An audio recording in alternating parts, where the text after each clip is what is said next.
हम सुनते थे कि अरे याकूब मेमन आ गए, इन्हें ऐसा कर दिया, अरे अजमल कसब आया था, तब हमारी उम्र बहुत छोटी थी, तब हम सोचते थे कि अरे ये तो बहुत गलत हो गया, टेररिस्ट आ गया, ऐसा हो गया, वैसा हो गया। अब समझ में आता है कि भाई अगर फ्रंट वॉर होता है तो हमारे भारत के लाखों करोड़ों मुसलमान जो हैं वो ऐसे जिहादी और ऐसे आतंकवादियों का सपोर्ट करेंगे। गप्पू सा मौलवी जो है, खा खा के इसके गाल देखो कैसे बाहर आ गए हैं।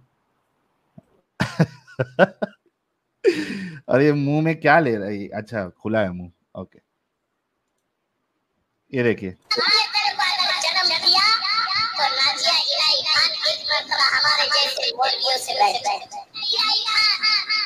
मैंने तुम्हारा बायोडाटा निकाला, ये लड़की अपने बदन को बेचती।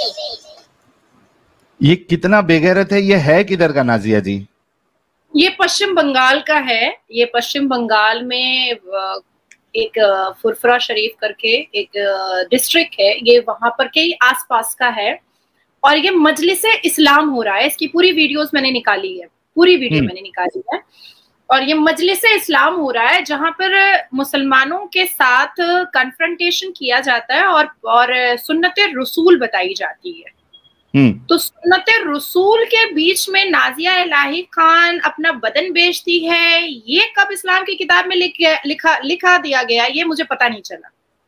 अब इससे मैंने 2 सवाल किया है एक नोटिस भेज करके। पहला सवाल मेरा है, मुझे बुरा बिल्कुल नहीं लगा है क्योंकि इनकी फितरत ही यही है, ये ठरकी होते ही है, इनका जन्म से अधिकार है ठरकबाजी करना। तो 2 सवाल मैंने इनसे पूछा है। एक कि क्या जहां पर मैं जिस्म बेचती हूं ये वहां पर आना जाना करता है या दलाली का काम करता है? पहला एक सवाल है, क्योंकि कौन क्या करता है ये किसी के बारे में कोई कैसे बता सकता है? इतने जजमेंटल स्टेटमेंट कैसे दे सकता है? जाहिर सी बात है कि मैं जहां पर जिस्म बेचती हूं वहां पर ये आना जाना करता होगा। दूसरा सवाल मैंने इससे किया है कि कुरान के किस पारा और किस जगह पर ये लिखा हुआ है कि सुन्नते रसूल का तबसरा करते वक्त मुसलमानों की भीड़ में आप एक औरत को प्रोस्टिट्यूट बोलो और जिस्म बेचने वाली बोलो, ये अनुमति, ये परमिशन, ये अथॉरिटी कुरान ने इसको कब और कहां पर दे दी? अल्लाह ने दिया, प्रॉफिट मोहम्मद ने दिया, हजरत इब्राहिम ने दिया, हजरत यूसुफ ने दिया, कौन से प्रॉफिट ने दिया है? ये मैंने इससे 2 सवाल किए हैं एक नोटिस भेज करके। अब ये हो गया है लापता स्ट्रीट, अब इसका कोई ठिकाना ही नहीं मिल रहा है, ये ऐसा गायब हो चुका है कि मैं इसको ढूंढ नहीं पा रही हूँ। तीसरी चीज मुझे इसकी बहुत बुरी लगी है, इसने जब ये वीडियो अपलोड किया था तो इसने मेरे बेटे की तस्वीर डाल दी थी। मेरे बेटे का पॉलिटिक्स से कोई लेना देना नहीं है, फिर इसने मेरे बेटे को इस्तेमाल क्यों किया? अपने व्यूज को बढ़ाने के लिए। ये तो तीसरा केस बनता है। हाँ, केस तो मैंने कर दिया है, पर ये लापता है। अब क्योंकि पश्चिम बंगाल में बहुत इजी है, जो औरतें बहुत एडुकेट है उनको टारगेट करना। पश्चिम बंगाल में कुछ ऐसे मुस्लिम मिनिस्टर्स भी हैं जिन्होंने अब मेरे पीछे कुछ मुसलमान लड़कों को लगाया हुआ है कि मेरे होगा, मेरे ऊपर एसिड अटैक होगा, फलाना होगा, धमाका होगा। तो और पश्चिम बंगाल के सरकार की जो पुलिस है उसमें जितने भी मुसलमान टाइप के जो ऑफिसर्स हैं उनको ये लोग शायद कन्विंस कर पाते हैं एफआईआर करवाने के लिए, एफआईआर करने के लिए, लेकिन इनके ऊपर एफआईआर अब तक नहीं हुआ है। हाँ, मैंने कोर्ट से अपना जो स्टेप लेना था वो मैंने लिया है, थ्रू कोर्ट लिया है, मैंने डेफेमेशन नोटिस भेजा है, पर अब तक पुलिस ने कोई स्टेप नहीं लिया है। अच्छा, आपका जो दूसरा सवाल था उसका जवाब मौलवी के बदले मैं ही आपको दे देता हूं। ये जो सीख है किसी भी फीमेल को, किसी महिला को, किसी औरत को प्रोस्टिट्यूट का लेवल तक लेके आ जाना, ये असल में सीख इनको मिलती है खुद हमारे प्यारे द बेस्ट रोल मॉडल से। बेस्ट रोल मॉडल ने फरमाया है कि जो औरत खुशबू लगा के बाजार जाए वो प्रोस्टिट्यूट जन्नत में कहलाएगी। हाँ, और उसकी नीयत ऐसी है कि कोई दूसरा उसकी खुशबू को सूंघे तो वो जानिया है। और यही स्टेटमेंट, यही चीज गधे का मुंह लगा के घूमे क्या? बाहर में रहते हैं, धूप बारिश बरसात सबको सामना करना पड़ता है, दिन भर हम लोग गैदरिंग में जाते हैं, तो किसी को तकलीफ देकर क्या फायदा है, बदन की बदबू सुखा करके क्या फायदा है। माउथ फ्रेशनर यूज करना चाहिए, परफ्यूम यूज करना चाहिए। अब गधे का मुंह लगा के तो नहीं घूम सकते ना।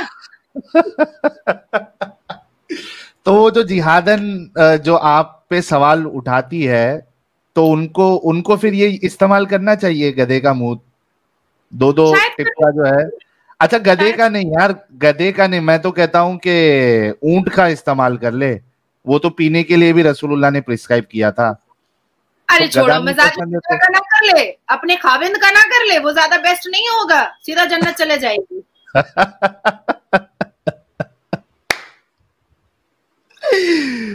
अरे यार, तो ये सीख जो है इस तरीके की, ये खुद द बेस्ट रोल मॉडल के जरिए से इनको मिलती है, और वही सीख जो है ये लोगों के सामने बयान करते हैं। आप देखिए परफ्यूम के ऊपर, आप अक्सर अगर वीडियोस उठा के देख ले, आप जाकिर नायक का वीडियो मैंने पहले चलाया हुआ है वीडियो, आप वो एडवोकेट फैज साहब का वीडियो उठा के देख लीजिए, आप तारिक जमील ये तारिक मसूद का वीडियो उठा के देख लीजिए। परफ्यूम क्या औरतें खुशबू लगा सकती है, इस टॉपिक पे अगर आप वीडियो सर्च करेंगे यूट्यूब पे, और तो साहिल कॉन्डम के बारे में भी खुलेआम बात करते हैं।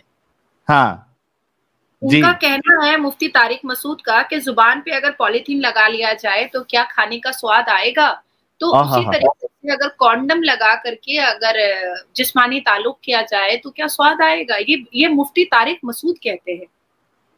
तो तारिक मसूद साहब ने फिर हो सकता है कि इस्तेमाल करके देखा होगा, और उनको और सबसे अच्छी चीज पता है क्या है साहिल, कि हम जब पाकिस्तान के पाखंडी, पाकिस्तान के जाहिले आजम, पाकिस्तान के गधेड़े मुफ्तियों के बारे में जब हम बात करते हैं ना, तो हमारे भारत के मुसलमानों को बुरा लगता है।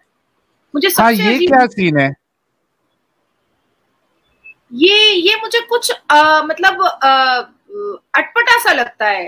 पहले जब हम सुनते थे कि अरे याकूब मेमन आ गए, मैंने ऐसा कर दिया, अरे अजमल कसब आया था, तब हमारी उम्र बहुत छोटी थी, तब हम सोचते थे कि अरे ये तो बहुत गलत हो गया, टेररिस्ट आ गया, ऐसा हो गया, वैसा हो गया। अब समझ में आता है कि भाई अगर सेकेंड फ्रंट वॉर होता है तो हमारे भारत के लाखों करोड़ों मुसलमान जो हैं वो ऐसे जिहादी और ऐसे आतंकवादियों का सपोर्ट करेंगे, बिल्कुल करेंगे। जिस तरह से आज हमास के बलात्कारियों और आतंकवादियों के समर्थन में भारत में कई रैलियां निकल गई, कई मिছিল निकल गई, यहाँ तक के अलीगढ़ मुस्लिम यूनिवर्सिटी से एक रैली निकली थी जिसमें ये कहा गया कि तेरा मेरा रिश्ता क्या, ला इलाहा इल्लल्लाह।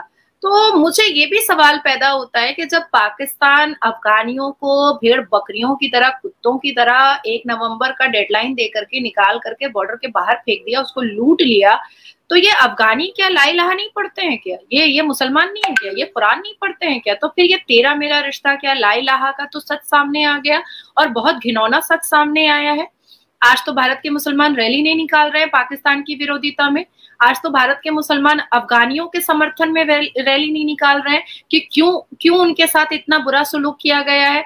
भारत से एनआरसी के द्वारा जब रेफ्यूजीज को निकाला जाता है, रोहिंग्यास को निकालने की बात कही जाती है, तब तो एक दिन में 15,000 से ऊपर भारत में रैलियां निकलती हैं, प्राइवेट और पब्लिक प्रॉपर्टीज तोड़े जाते हैं, लॉ एंड ऑर्डर को हाथ में ले लिया जाता है। असदुद्दीन अवैसी कहते हैं कि 15 मिनट के लिए पुलिस हटा दो, फिर दिखाते हैं कि हम क्या है। तो आज जब असदुद्दीन नहीं, अकबरुद्दीन ओवैसी ने कहा था ना, मैं तो जोड़ा अवैसी बोल देती हूँ, अवैसी बोलती हूँ, आंखें मीच करके दोनों भाई बात करता है। तो आज जोड़ा अवैसी कहाँ है? आज अफगानी मुसलमानों के पक्ष में, समर्थन में कोई क्यों नहीं आया है? मुझे इतना मतलब बुरा लगा है कि इजराइल के एक छोटे से बच्चे, 6 महीने के बच्चे को माइक्रोवेव में हमासी बलात्कारियों ने पकाया था, और एक तरफ सामने में बच्चा माइक्रोवेव में जल रहा था, भुन रहा था, और उसके सामने, उस माइक्रोवेव के सामने उसकी माँ के साथ बलात्कार कर रहा था अल्लाहू अकबर के नारे पर। अच्छा, इसमें भी आप देखिए कि तेरा मेरा रिश्ता क्या, ला इलाहा इल्लल्लाह, ये यानी इनके अंदर इतना डोगलापन दिखाई देगा आपको, इतना डोगलापन दिखाई देगा। इजिप्ट और वो लेबनान और बाकी जितने कंट्रीज है, यूएई ले लीजिए आप, और सऊदी ले लीजिए, दुबई ले लीजिए, कतर ले लीजिए, अगर इनको ऐसा लग रहा है कि गाजा में मुसलमानों पे जुल्म हो रहा है, औरतों पर, बच्चों पर, मर्दों को मारा जा रहा है, तो ये जब वहां से भाग के निकल रहे थे तो इन्होंने इन सारे मुसलमानों को, जिनके साथ इनका ला इलाहा इल्लल्लाह का रिश्ता है, किसी ने भी, कोई भी कंट्री ने उनको सहारा नहीं दिया, बल्कि अपने बॉर्डर्स उन्होंने बंद कर दिए। तो अब ला इलाहा इल्लल्लाह वाला रिश्ता कहाँ चला गया? यही तो सवाल खड़ा हो रहा है ना। अभी मैं तो कह रही हूँ कि ठीक है, मैं समझ रही हूँ कि भाई एक मजहब की किताब है जिसमें ये बताया गया है कि भाई यहूदियों को मारना, बुत परस्तों को मारना वाजिब है, जस्टिफाई कर दिया गया है उस मजहब की किताब से कि आप यहूदी को मारो, आप इसको उसको मारो, जो भी इस्लाम नहीं मानता है आप उसको मारो, ये जस्टिफाई कर दिया गया है। साथ साथ जो है सूरह अनफल में ये भी बता दिया गया है कि भाई आप जो इस्लाम कबूल नहीं करता है उसके घर को लूटो, उसके घर की औरतों को लूटो। ये भी मैं समझती हूँ कि चलो मजहब की किताब में जस्टिफाई कर दिया गया है, लेकिन अफगानी भी तो वही कुरान पढ़ रहे हैं ना, तो उनके समर्थन में क्यों नहीं भारत में लोग खड़े हुए? उनके समर्थन में लुंगी उठा करके नाराबाजी क्यों नहीं किया? ये तो सवाल है ना। तो ये बदनुमा शक्ल जो आप लोग दिखा रहे हो, ये जो गिरगिट को भी शर्मा दे रहे हो, गिरगिट भी बेचारा सोचता होगा कि भाई मैंने क्या गुनाह किया है, तुम ही लोग गिरगिट बन गए हो। तो ये मुझे बहुत बुरा लगा है, बहुत बुरा लगा है। एक तरफ देखो तो हिजाब, यहाँ पर मुस्कान जो है वो लश्कर तैयबा की एक प्यादा, वो यहाँ पर हिजाब पहनने के लिए परेशान थी और उसके समर्थन में जितने भी भारत के मुसलमान हैं वो खड़े हो गए हिजाब पहनाने के लिए। मैंने मेन स्ट्रीम मीडिया में सिर्फ एक सवाल पूछा कि भाई मैं 4 मुस्लिम देशों के बारे में बता रही हूँ, उनकी जो महिला प्रधानमंत्री हैं उनको उनका हिजाब आप मुझे दिखा दो। चाहे शेख हसीना पूछ लो, चाहे बेगम खालिदा जिया पूछ लो, चाहे बेनजीर भुट्टो पूछ लो, चाहे इंडोनेशिया की मेघावती पूछ लो, या प्रॉफिट मोहम्मद के खानदान से जो शाह हुसैन जॉर्डन के जो फैमिली वाली जो लड़कियां आती हैं उनके बारे में पूछ लो, तो ये लोग तो हिजाब में नहीं रहती हैं। आप क्या प्रॉफिट मोहम्मद से ज्यादा बड़े मुसलमान? तो ये लोग तो नकाब में नहीं दिखती हैं। हमने कहा हम क्या देखते हैं शेख हसीना जी को नकाब में? हमने क्या कभी भी बेनजीर भुट्टो को, जब वो लश्कर तैयबा को प्रोवोक करती थी कश्मीरी पंडितों को मारने के लिए, कश्मीरी पंडितों को कश्मीर से भगाने के लिए, उनकी बहू बेटियों को बलात्कार करवाने के लिए लश्कर तैयबा को प्रोवोक करती थी बेनजीर भुट्टो पाकिस्तान से, और कश्मीर के मुसलमान वही करते थे जो बेनजीर भुट्टो बोलती थी। तो तब भी तो हमने उनको नारेबाजी में उस वक्त हिजाब में नहीं देखा था। तो ये कौन सा चूरन बांट रहे हैं ये भारत में? और कौन सा फ्रीडम ऑफ स्पीच है जो ये जो चाहे वो बोल सकते हैं, और हम कुछ बोलेंगे तो हमारे पर केस हो जाएगा, हमें टारगेट कर दिया जाएगा, ये जो चाहे वो बोल दे? ये कौन सा फ्रीडम ऑफ स्पीच है? द थर्ड थिंग इज साहिल कि ये मौलाना मोहम्मद मदनी जी कहते हैं एक बड़े चैनल पर बैठ करके कि भाई भारत जो है वो संविधान से चलेगा, लेकिन भारत के मुसलमान इस्लाम से चलेंगे। तो लो भैया, नासिर खान बलात्कारी है, उसको नापुंसक करो, उसका औजार काटो, क्योंकि इस्लाम तो यही कहता है। कोई राशिद और मुल्ला और अली जो है अगर चोरी करे उसका हाथ काटो ना। फिर लॉ एंड ऑर्डर पर क्यों कन्वर्ट हो जाते हो मेंढक की तरह खुदक करके? ऐसा क्या है कि जब पुरुष को बड़ी बड़ी अश्लीलता करते हैं, जब वो क्राइम करते हैं, जब वो अश्लीलता की हदों को पार करते हैं, तो आप खुदक करके तुरंत चले जाते हैं मेंढक की तरह लॉ एंड ऑर्डर पर। और जैसे ही मुसलमान लड़कियों के बारे में बात आती है तब आप कहते हैं नहीं, इस्लाम खतरे में है, इस्लाम खतरे में है। क्या? क्यों? इस्लाम क्या औरतों पर नाजिल हुआ था? ऐसा कुछ है क्या? मतलब इस्लाम को बचाने की जिम्मेदारी और ठेका औरतों ने लेकर के रखा है, मर्दों ने नहीं लेकर रखा है। और कितने बेशरम है यही नासिर खान बलात्कारी। 10 साल दोनों भाई, एक भाई तो अभी भी जेल के अंदर है, कादिर खान, और नासिर खान 10 साल इसने जेल में खटाया। ये 10 साल बलात्कार के केस में जेल में खटाया। बाहर आने के बाद करोड़ों रुपए खर्च करके इसने वेस्टर्न जैसे बड़े होटल में, 5 स्टार होटल में अपना निकाह किया, शादी किया, और सारे मुसलमान पश्चिम बंगाल के कोलकाता सिटी के लगभग 10-12% मुसलमान उस बलात्कारी का शादी का बिरयानी खाने के लिए चले गए बेशरम की तरह। फुकट में मिल रही होगी ना नाजिया जी? मतलब फोकट में बिरयानी मिल जाए एक प्लेट तो हम बलात्कारी का भी खा लेंगे बिरयानी। वाह रे वाह इस्लाम, कि एक बिरयानी में बिक गया इस्लाम। और दूसरी चीज जो आपने एक चीज कही उस पे मैं आपको बोलना चाहूंगा कि इस्लाम आया ही इसलिए है, उसकी एक बुनियादी वजह यह भी है कि औरतों का इस्तेमाल किस तरीके से ज्यादा किया जाए। आपने अभी कहा ना कि क्या औरतों पे उतरा है, औरतों के लिए उतरा है, नहीं, औरतों के लिए नहीं उतरा है, इसलिए उतरा है कि औरतों का मैक्सिमम फायदा उठाया जाए इसके जरिए से। तो ये वजह है कि आप देखेंगे कि इस तरीके की बातें जो है वो करते हैं और महिलाओं की इज्जत को पामाल करते हैं, उसके स्टेटस को नीचा करते हैं। तो ये तो इस्लाम का हिस्सा रहा है हमेशा से, पहले से।